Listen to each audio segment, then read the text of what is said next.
स्वागत है आप सबका फिर से आपके अपने चैनल जिसका नाम है जागृत स्टडी पॉइंट। अब आपके साथ आपके लक्ष्य तक।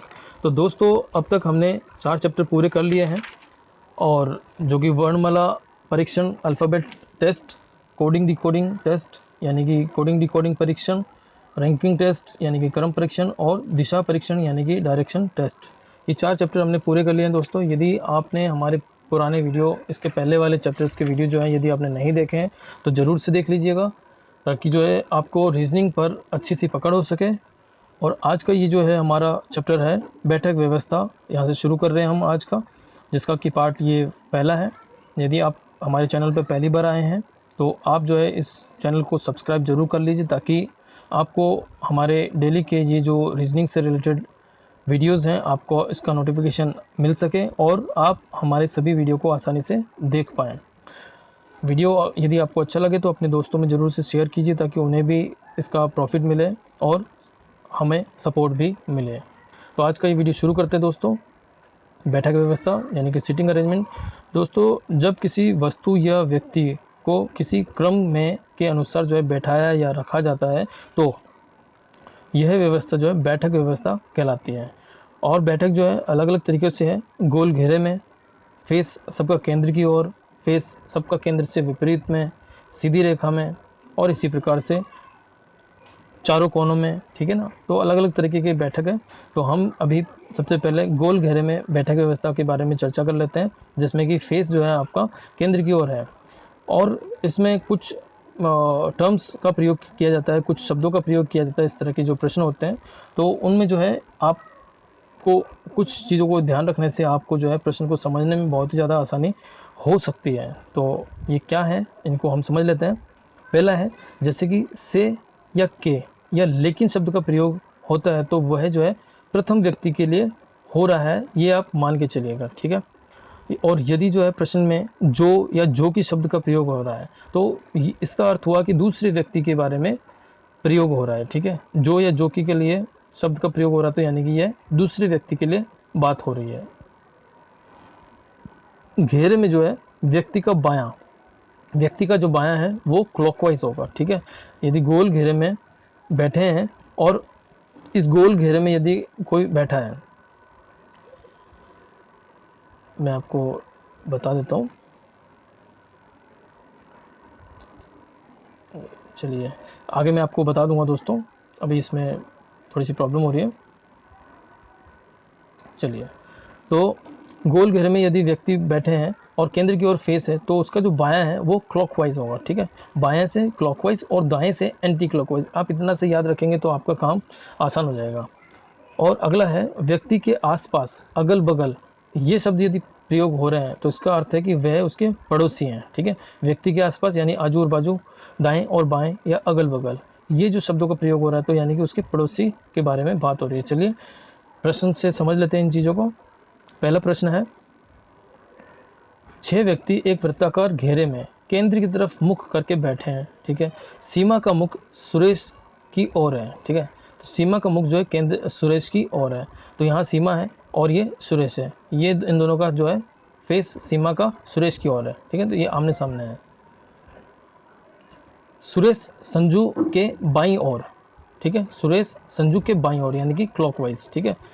तो सुरेश जो है संजू के बाईं ओर है, तो ये जो है क्लॉकवाइज हुआ। अब कैसे क्लॉकवाइज हुआ, सुरेश जो है संजू के बाईं ओर है यानी इधर है और घड़ी भी ऐसे ही घूमती है, ठीक है। तो ये जो है क्लॉकवाइज हुआ। सुरेश संजू के बाईं ओर तथा सोनू के दाईं ओर है। सुरेश जो है सोनू के दाईं ओर है यानी कि एंटी क्लॉकवाइज, ठीक है। सोनू के दाईं ओर है सुरेश। आगे है संजू कोमल के बाईं ओर है, कोमल के बाईं ओर यानी कि क्लॉकवाइज, कोमल के बाईं ओर। तो कोमल के बाईं ओर संजू है, ठीक है। तो ये एंटी क्लॉकवाइज हो गया। आगे है मोनू सुरेश के बाएं हैं यानी फिर से क्लॉकवाइज, मोनू सुरेश के बाएं हैं दूसरे स्थान पर। मोनू सुरेश के बाएं हैं, ठीक है, दूसरे स्थान पर। तो ये सुरेश है और ये मोनू है, तो यहाँ से क्लॉकवाइज में दूसरे स्थान पर है, ठीक है। तो हमें एक फिगर ये, एक ये, एक ये और एक ये, 4 फिगर हमें मिले हैं और इससे जो है हमें सबको कंबाइन करना है तो सुरेश और सीमा, यहाँ सुरेश और सीमा कर दिया। संजू, सुरेश और मोनू, तो सुरेश हमारा यहाँ पर है, तो सुरेश की इस तरफ में संजू यहाँ आ गया और इधर में सोनू तो यहाँ आ गया। ठीक है, अब संजू के बाद में कोमल है, तो संजू के बाद में हमने कोमल को किया है। ठीक है, अभी सुरेश के बाद में इधर में सोनू और फिर मोनू है, तो यहाँ पे सुरेश, सोनू और फिर मोनू, तो ये जो है सबको मिला के हमें ये डायग्राम मिला है।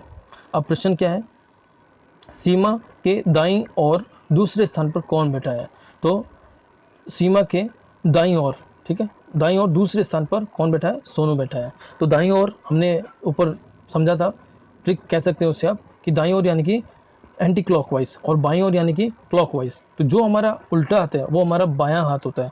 केंद्र की ओर मुख करके जब आप सर्किल में बैठते तो आप उल्टे हाथ की तरफ जब चलेंगे तो वो घड़ी की सीधी तरफ घूम रहा है। ठीक है ना, घड़ी जिधर घूमती है आपका उल्टा हाथ उधर से आगे जाएगा। ठीक है, तो सीमा के दाहिनी यानी कि एंटी क्लॉक में दूसरे स्थान पर सोनू है, जो कि सी ऑप्शन में है। सी ऑप्शन हमारा सोनू है, ये सही है। चलिए नेक्स्ट चलते हैं। अगला प्रश्न है, 6 लड़के केंद्र की ओर मुख करके एक वृत्ताकार घेरे में बैठे हैं। मुकेश राजेश के बाईं ओर है। मुकेश राजेश के क्लॉकवाइज। तो दोस्तों मैंने यहाँ पे एक मिस्टेक की है, राजेश की जगह मैंने राकेश लिखा है। ठीक है, तो राजेश के क्लॉकवाइज में मुकेश है। ठीक है, यहाँ पर 6 लोग बनाए हैं मैंने एक गोल घेरे में, 1 2 3 4 5 6। ठीक है, तो राकेश के बाएं में कौन है, मुकेश है। राजेश के बाएं में मुकेश है। ठीक है, राजेश राकेश एक ही है, दोनों कंफ्यूज नहीं होना है। नरेश कमलेश और विकास के बीच में, नरेश जो है कमलेश और विकास के बीच में, तो बीच में नरेश है। दूसरा डायग्राम बनाना पड़ेगा, इसको मैंने फिर से यहाँ पे बनाया है, मुकेश और ये राकेश। यहाँ पर नरेश कमलेश और विकास के बीच में, तो ये स्थिति इधर विकास और इधर कमलेश भी हो सकता है। ठीक है, ठीक है, आगे चलते हैं, क्योंकि यहाँ इनकी स्थिति अभी फिक्स नहीं है। महेश मुकेश और कमलेश के बीच में, महेश जो है मुकेश और कमलेश के बीच में है। महेश मुकेश और कमलेश के बीच में। ठीक है, तो यहाँ पर भी जो है स्थिति अभी क्लियर नहीं है। ठीक है, देख लेते हैं आगे। पर क्योंकि मुकेश के दाईं ओर राकेश है, तो मुकेश के दाईं ओर तो राकेश है। ठीक है, चलिए आगे क्या है, तो बताइए कि विकास के बाईं ओर कौन है। ठीक है, विकास के बाईं ओर, तो अब हम पहले इन सबको मिला के देखते हैं। तो राकेश के बाईं ओर मुकेश है, राकेश के बाईं ओर मुकेश है। ठीक है, और मुकेश के बाद में महेश है, तो मुकेश के बाद में महेश है, और महेश के बाद में कमलेश है। ठीक है, महेश के बाद में कमलेश आ गया। ठीक है, और कमलेश के बाद में नरेश है, तो कमलेश के बाद में नरेश, और नरेश के बाद विकास, तो नरेश के बाद में विकास। ठीक है, 1 2 3 4 5 6 लोग हैं, ये हमने गलत बनाया है। ठीक है, तो ये जो है हमारा डायग्राम निकल के आ गया। अब पूछा है कि विकास के बाईं ओर कौन है, तो ये विकास के बाईं ओर कौन है, राकेश यानी कि राजेश। ठीक है, विकास के बाईं ओर यानी कि क्लॉकवाइज में चलेंगे हम, और विकास के बाईं ओर कौन हुआ, राकेश हुआ। ठीक है, तो ये अतः जो है विकास के बाईं ओर कौन यानी कि क्लॉकवाइज में कौन है, राकेश यानी कि राजेश है। तो ये हमारा पहला ऑप्शन ए है, ये हमारा सही होगा। ठीक है, नेक्स्ट चलते हैं। नेक्स्ट आपको मैंने बताया है कि जैसे बाईं ओर ये व्यक्ति बैठा है, केंद्र की ओर मुख है, इसका जो बायां है यानी कि उल्टा हाथ है, लेफ्ट हैंड है, ये जो है बायां है, और ये जो घड़ी की दिशा में चलेगा। ठीक है, ये जो है घड़ी की दिशा में चलेगा, और इसका जो दायां है वो राइट हैंड है, और ये जो है एंटी क्लॉकवाइज यानी कि घड़ी के विपरीत, घड़ी के घूमने की विपरीत दिशा में चलेगा। ये तो हुआ हमारा समझने का सबसे ज़्यादा इंपॉर्टेंट पॉइंट है ये। इस चीज़ को याद रखने से हमें कई बार समझने में बहुत आसानी, और गलती होने से हम अपने आप को रोक सकते हैं। ठीक है, सीधी रेखा में बैठने की जो है मुख्य बिंदु क्या है, बैठे हुए व्यक्तियों का मुख जो है उत्तर की ओर माना जाता है जब तक कि दिशा नहीं दी जाती है। ठीक है, तो ये यहाँ पे मानी गई रेखा है, और यहाँ पे कुछ लोग बैठे हैं, तो इसका जो मुख है वो हमारा उत्तर की ओर माना जाएगा। ठीक है, आप जब देख रहे हैं, आप इस रेखा को जब देख रहे हैं, तो आपकी रेखा की तरफ उत्तर है, और सामने में फेस जिस तरह से आपका है उसी तरह से इसका भी फेस माना जाएगा। ठीक है, और इसका दायां आपका दायां, इस व्यक्ति का बायां आपका बायां। ठीक है, और इस पूरी पंक्ति का दायां ये वाला जो कि पीछे से कहलाता है। ठीक है, प्रश्न में पूछता है पीछे से यानी कि दाएं से। ठीक है, पीछे से या यानी कि इसका अर्थ हुआ दाएं से, और आगे से का अर्थ होगा बाएं से, ठीक है। तो ये जो है इस तरह की टर्मिनोलॉजी या जो है भाषा जो है इस तरह के चैप्टर में पूछी जाती है, या इस तरह की जो भाषा का प्रयोग किया जाता है इनके सवालों में, ये चीज़ जो है इम्पोर्टेंट है। उदाहरण से समझते हैं। सुरेश, राजू, पारस, पीयूष, रमेश और दिनेश, ये 6 लोग हैं, एक कतार में बैठे हैं। ध्यान रखिएगा कि ये जो क्रम जिस तरह से ये नाम दिए गए हैं ज़रूरी नहीं है कि उसी क्रम में वो बैठे हों। राजू सुरेश और पीयूष के बीच में है, ठीक है। तो सुरेश है, राजू जो है, राजू सुरेश और पीयूष के बीच में है। तो ये नहीं कहा जा सकता कि सुरेश इधर है या इधर है, इसलिए मैंने सुरेश और पीयूष दोनों को लिखा, बीच में राजू को बिठाया है, ठीक है। आगे समझते हैं। सुरेश पारस के बगल में बैठा है, तो सुरेश जो है पारस के बगल में इधर भी हो सकता है, इधर भी हो सकता है, ठीक है। तो पारस के इधर या इधर में सुरेश है, ठीक है। दूसरा पॉइंट ये हो गया। आगे चलते हैं। ये हो गया। पारस दिनेश के बगल में बैठा है, पारस जो है दिनेश के बगल में बैठा हुआ है, तो पारस जो है दिनेश के बगल में बैठा है, इधर भी हो सकता है और इधर भी हो सकता है, ठीक है। ये तीसरा पॉइंट हो गया। जो कि एकदम बाईं ओर है, ठीक है। तो एकदम बाईं ओर कौन है? दिनेश है। जो कि यानी कि ये दूसरा व्यक्ति, पहला व्यक्ति ये है, दूसरा व्यक्ति ये है। तो जो कि और जो के बारे में हमने पहले पढ़ा है, तो जो कि यानी कि दिनेश, ठीक है। कहाँ है? एकदम बाईं ओर है, एकदम बाईं ओर, यानी कि अब जो है दिनेश एकदम बाईं ओर हो गया और पारस यहाँ पर है, ठीक है ना। दोनों आपस में बैठे हैं, बगल में है, लेकिन दिनेश जो एकदम बाईं ओर है, ठीक है। और रमेश पीयूष के बगल में बैठा है, ठीक है। तो रमेश जो है पीयूष के बगल में है, अब ये इधर भी हो सकता है पीयूष और इधर भी हो सकता है, ठीक है। तो ये सारे पॉइंट्स हमें नोट कर लिए हैं। अब आगे देखते हैं। तो बताओ कि सुरेश तथा पीयूष के बीच कौन बैठा है, ठीक है। सुरेश और पीयूष के बीच में कौन बैठा है? तो दिनेश और पारस तो यहाँ पर आ गया। पारस और सुरेश था, तो पारस यहाँ पर आ चुका है, इधर में दिनेश आ चुका है, तो ये तो कट जाएगा। अब पारस है तो सुरेश इधर आएगा, क्योंकि इधर तो दिनेश आ चुका है, ठीक है। यहाँ तक सुरेश हो गया, ये वाला हमारा पॉइंट हो गया। सुरेश के बाद में सुरेश इधर है, ठीक है। तो अब पीयूष हट चुका है, अब सुरेश के बाद में राजू आएगा, तो सुरेश के बाद में राजू आएगा और राजू के बाद में पीयूष आ जाएगा, इसलिए पीयूष इधर से हट जाएगा और ये सही होगा। सुरेश इधर आ चुका है तो सुरेश इधर से कट जाएगा, पीयूष इधर से कट जाएगा, इधर आ जाएगा, ठीक है। तो इस प्रकार से सुरेश के बाद राजू के बाद पीयूष, ठीक है। और अब पीयूष के बाद कौन है? पीयूष।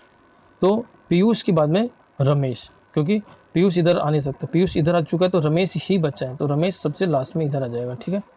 प्रश्न क्या पूछ रहा है? सुरेश और पीयूष के बीच में कौन बैठा है?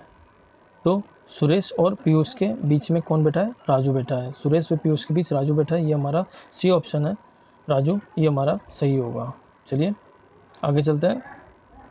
अगला प्रश्न है, 5 व्यक्ति अनिल, सुनील, मनोज, अमर तथा संपत एक पंक्ति में उत्तर की दिशा में मुख करके बैठे हुए हैं। तो ये तो लिख भी दिया है दोस्तों उत्तर की ओर, बाकी यदि नहीं लिखा होता तो हमें उत्तर ही मानना होता है, और यदि दिया है उत्तर की जगह कोई दूसरी दिशा है तो हमें फिर वो भी समझना पड़ेगा। इन 5 व्यक्तियों में 2 व्यक्ति अनिल और मनोज बिल्कुल किनारे पर है। अनिल और मनोज ये जो है बिल्कुल किनारे पे हैं। 5 व्यक्ति ये हैं, तो ये जो है या तो अनिल है या फिर मनोज, और ये जो है या तो अनिल या मनोज है, ठीक है। संपत अमर के दाईं ओर बैठा है।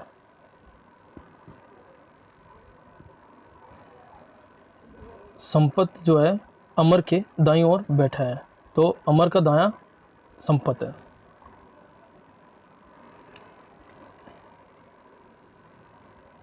सुनील मनोज के बाईं ओर बैठा है। सुनील मनोज के बाईं ओर बैठा है, ठीक है। अमर अनिल और संपत के बीच बैठा है। अमर जो है अनिल और संपत के बीच है।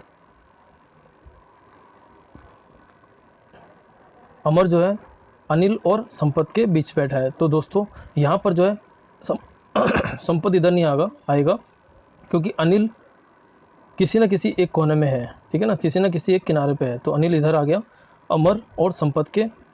अमर जो है अनिल और संपत के बीच में है, ठीक है।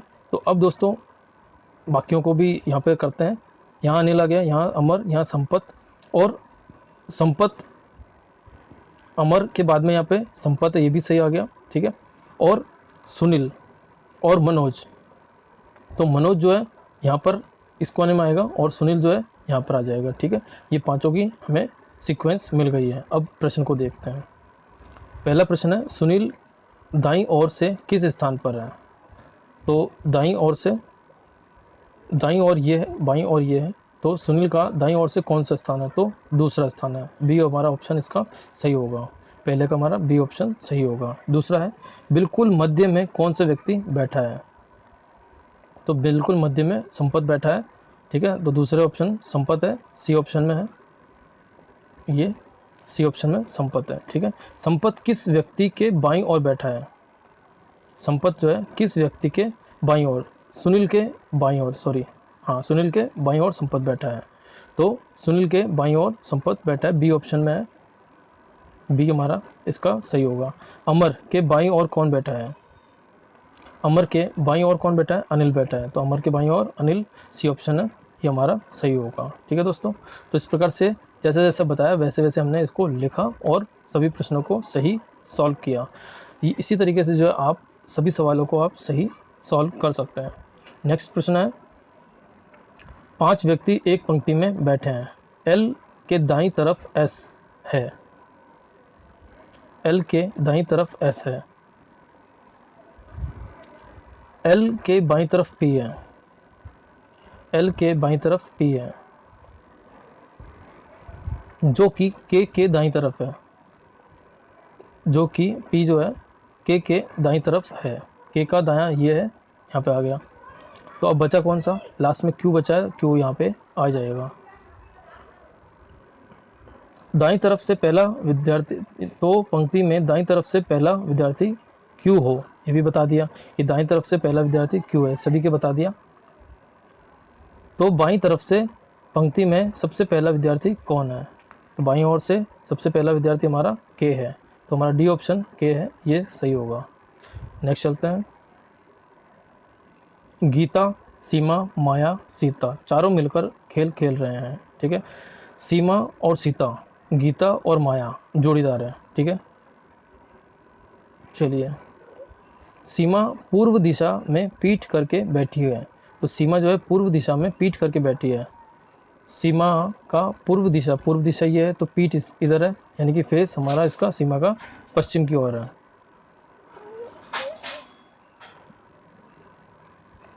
और सीमा का साथी जो है सीता है, इसलिए सीता को सामने बिठाया। अब देख लेते हैं,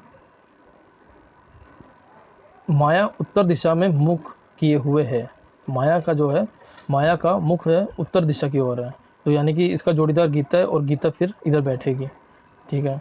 तो गीता का मुख किस दिशा में है? तो गीता का मुख जो है दक्षिण दिशा की ओर होगा, तो हमारा बी ऑप्शन सही है, बी ऑप्शन जो है सही है, दक्षिण दिशा में गीता का मुख है। अगला प्रश्न देख लेते हैं।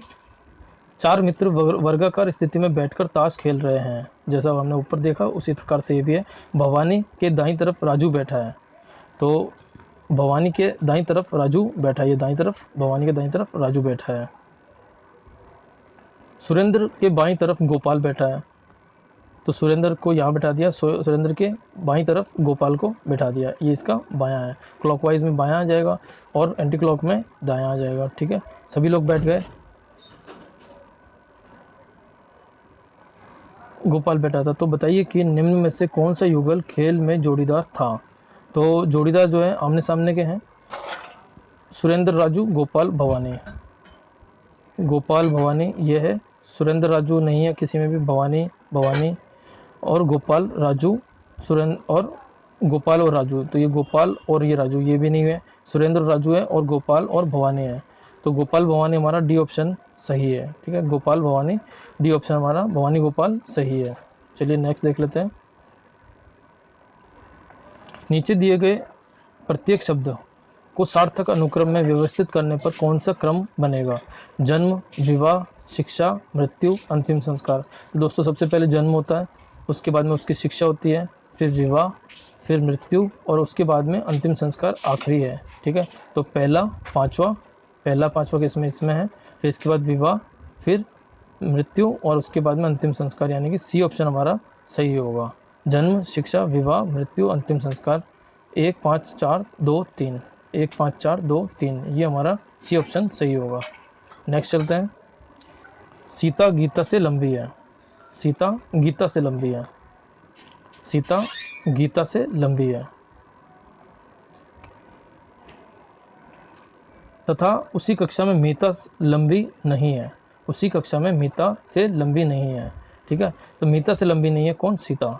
तो मीता सीता से लंबी है, लेकिन सीता मीता से लंबी नहीं है। ठीक है, तो ये हमारा पहला सीक्वेंस मिल गया।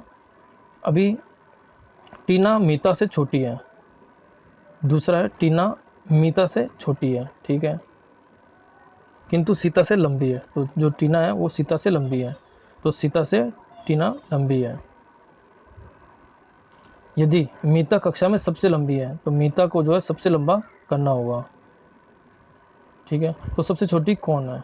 तो मीता सबसे ऊपर आ जाएगी, फिर मीता के बाद में सीता है यहाँ पे, लेकिन सीता तो यहाँ सबसे छोटी आ रही है। ठीक है, यहाँ मतलब गीता से बड़ी है, तो मीता मीता मीता आ जाएगा, फिर टीना, फिर सीता यहाँ आ जाएगी और गीता यहाँ आ जाएगी, क्योंकि 1 2 3 और 4 ही लोग हैं, तो सबसे छोटी गीता आ जाएगी, क्योंकि गीता जो है सीता से छोटी है। यहाँ पे सीता है, सीता के भी बाद में गीता आएगी, सीता के भी बाद में गीता है, सबसे छोटी कौन हो गई? गीता हो गई। ठीक है, तो इन दोनों से हमने ये बना लिया। तो इस प्रकार से जो है गीता जो है डी ऑप्शन में है, ये हमारा ऑप्शन सही होगा। नेक्स्ट देख लेते हैं। राम श्याम से लंबा है। राम श्याम से लंबा है, लेकिन सुरेश से छोटा है। तो राम जो है सुरेश से छोटा आ गया, पहला हो गया। मोहन श्याम से तो बड़ा है, लेकिन विनोद से छोटा है। तो विनोद बड़ा है, मोहन श्याम से बड़ा है। मोहन श्याम से बड़ा है। ठीक है, तो मोहन जो है श्याम से बड़ा है और विनोद से छोटा हो गया। विनोद राम से छोटा है, तो विनोद राम से छोटा है, विनोद जो है राम से छोटा है। तो सुरेश, सुरेश के बाद राम, सुरेश, सुरेश के बाद राम, और राम से छोटा विनोद, तो विनोद आ जाएगा, और उसके बाद में मोहन आएगा, ये मोहन आ गया, और श्याम जो है मोहन के बाद में है, तो मोहन के बाद में श्याम है। तो ये हमें पांचों का सीक्वेंस मिल गया। प्रश्न पूछा है तो उपरोक्त में सबसे छोटा कौन है? तो सबसे छोटा श्याम है, विनोद राम से छोटा है। ठीक है ना, यहाँ पे हमारा सबसे छोटा श्याम आ गया, जो कि सी ऑप्शन है, सी ऑप्शन है। तो ये प्रश्न भी हमारा सॉल्व हो गया। नेक्स्ट देखते हैं।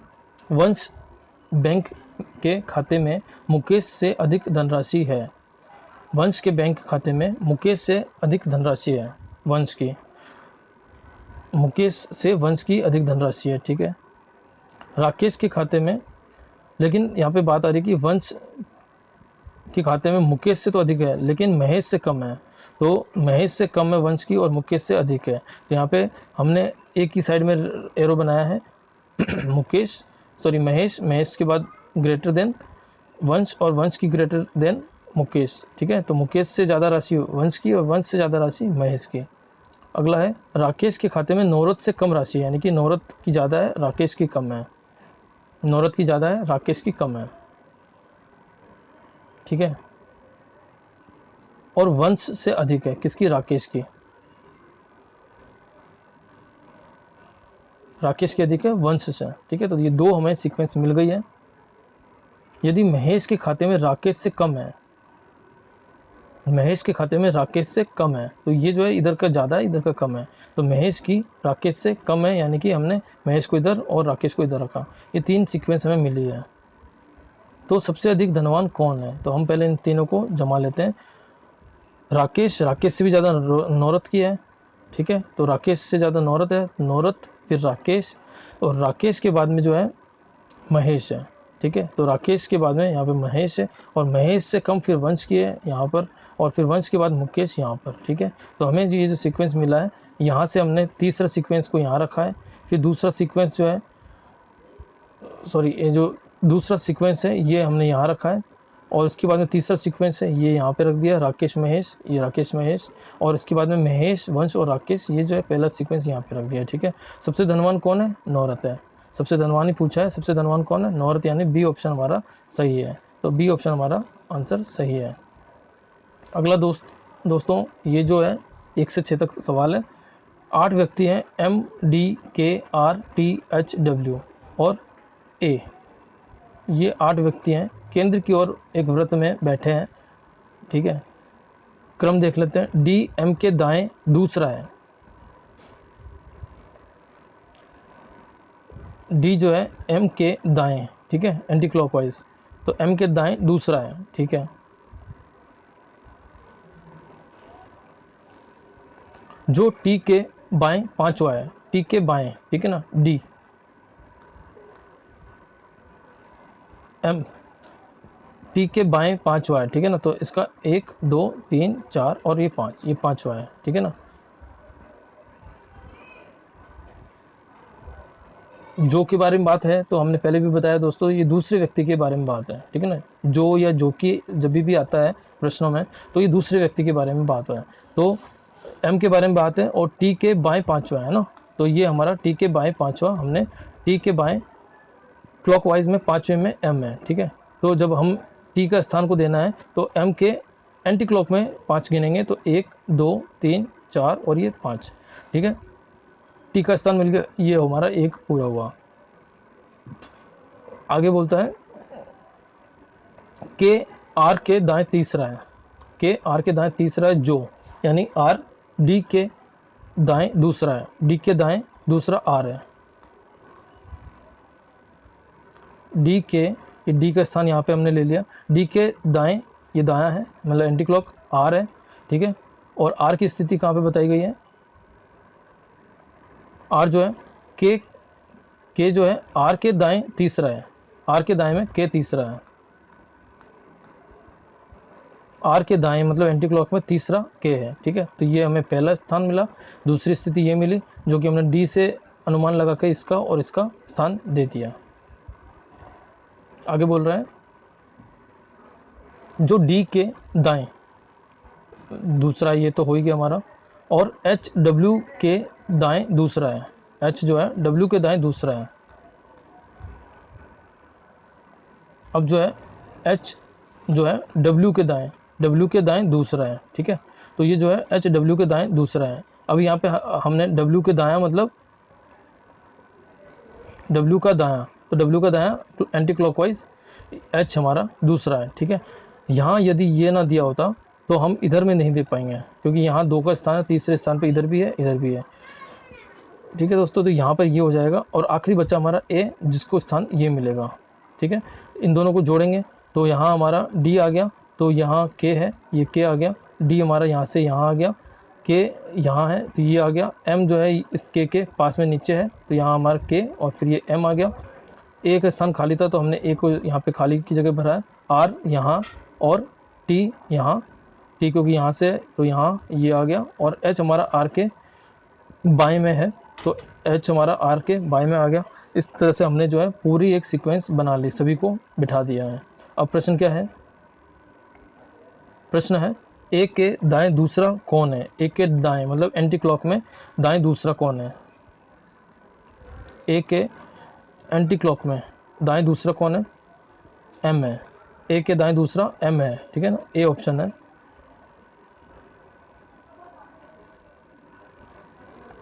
ये ए ऑप्शन में एम है, ये हमारा पहला आंसर सही हो जाएगा, ये हमारा पहला ऑप्शन सही है। अब दूसरा सवाल है एम के बाएं तीसरा कौन है? तो एम के क्लॉकवाइज बाएं मतलब क्लॉकवाइज तीसरा कौन है? एम के क्लॉकवाइज में तीसरा, तो एम के क्लॉकवाइज में तीसरा 1 2 और 3 टी है, तो एम के बाएं तीसरा कौन है? टी है, यानी कि ऑप्शन बी है। दूसरे में ऑप्शन बी, दूसरे में ऑप्शन बी, ये टी हमारा सही है। अभी तीसरा सवाल है एच के दाएं चौथा कौन सा है? एच के दाएं चौथा कौन है? तो एच के दाएं यानी कि एंटी क्लॉक में चौथा कौन है? देख लेते हैं। एच के दाएं में एच के दाएं में मतलब एंटी क्लॉक में चौथा कौन है, 1 2 3 और 4, यानी कि H के दाएं में चौथा K है, जो कि डी ऑप्शन है। ये K हमारा डी ऑप्शन सही है। ठीक है, अगला प्रश्न है, निम्नलिखित में से किस संयोजन में पहला व्यक्ति दूसरे और तीसरे के बीच है। ये पहला व्यक्ति दूसरे और तीसरे के बीच में है। तो MKW देख लेते हैं। MKW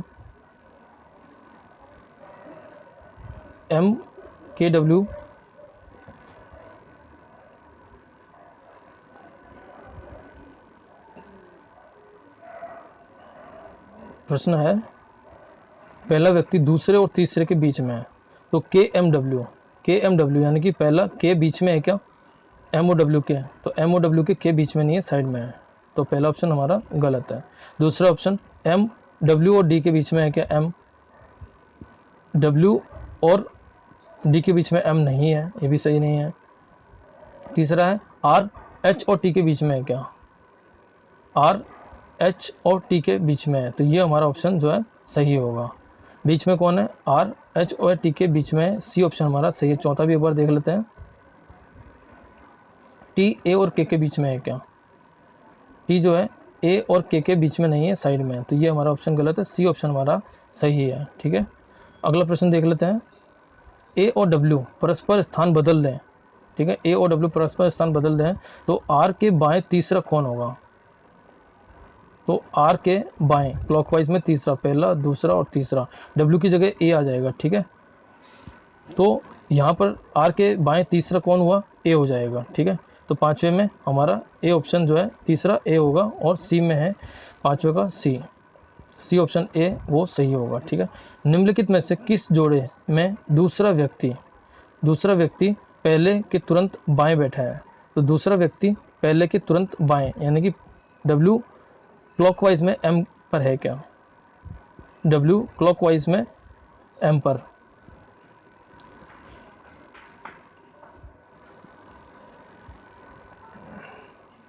देख लेते हैं। तो निम्नलिखित में से कौन सा किस जोड़े में दूसरा व्यक्ति पहले व्यक्ति के तुरंत बाएं, तो पहले व्यक्ति के तुरंत बाएं, तो पहले के क्लॉकवाइज में W बाएं यानी कि क्लॉकवाइज, और M के बाद में क्लॉकवाइज में W है क्या, देखते हैं। M के बाद में क्लॉकवाइज में तो K है, W नहीं है। ठीक है, तो ये गलत हुआ। A के बाद में क्लॉकवाइज में K है क्या, A के बाद में क्लॉकवाइज में T है, K नहीं है, ये भी गलत है। T के बाद में A है क्या, T के बाद में A नहीं है, और R के बाद में H है क्या, R के बाद में क्लॉकवाइज में H है, तो हमारा D ऑप्शन सही होगा। तो D ऑप्शन हमारा R के बाद में क्लॉकवाइज में H है, तो ये जो हमारा D ऑप्शन सही होगा।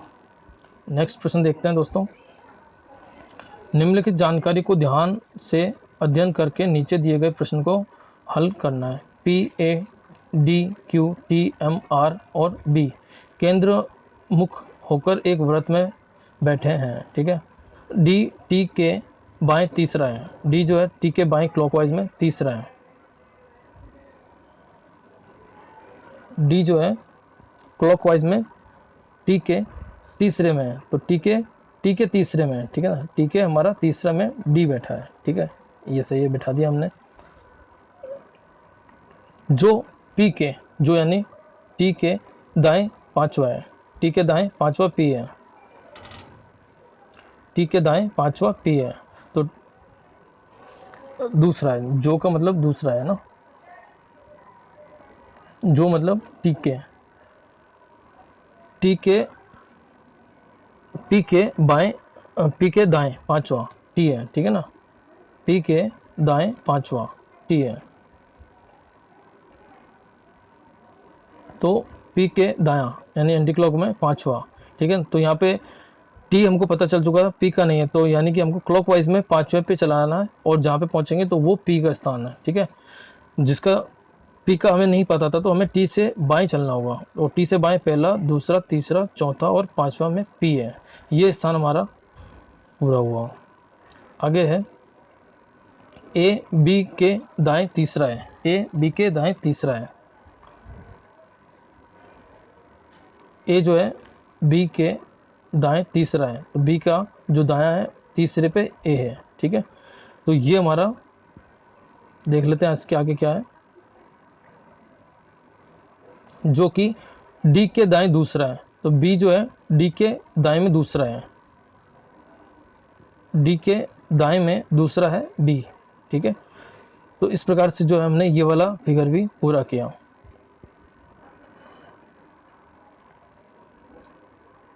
क्यू एम के बाएं दूसरा है, क्यू जो है एम के बाएं ये इधर से क्लॉकवाइज में दूसरा है, ठीक है। तो यहाँ पे हम इसी स्थान पर दे पाएंगे क्योंकि इसके अलावा और कोई स्थान बचेगा नहीं। यहाँ 2 आ चुके हैं, यहाँ पे 2 आ चुके हैं, यहाँ यही एक स्थान है जो एक छोड़ के एक है खाली, ठीक है। तो ये हमने Q और M को रखा। अब बचा सिर्फ एक है जो कि R रह गया है, जो कि यहाँ पे प्रश्न में दिया भी नहीं है। तो हमने R जो दिया है उसको स्थान हमने यहाँ पे आखिरी जो बचा वो। इस प्रकार से हमारा ये फिगर पूरा हुआ। अब प्रश्न को देख लेते हैं। D के तुरंत दाएं कौन है? तो D के एंटी क्लॉक में कौन बैठा है? D के एंटी क्लॉक में M बैठा है। तो D के दाएं में M है, जो कि A ऑप्शन है हमारा, ये M है और ये हमारा इसका ऑप्शन सही है, ठीक है। नेक्स्ट प्रश्न है D के बाएं दूसरा कौन है? तो D के क्लॉकवाइज में दूसरा कौन है? D के क्लॉकवाइज में दूसरा कौन है? P है।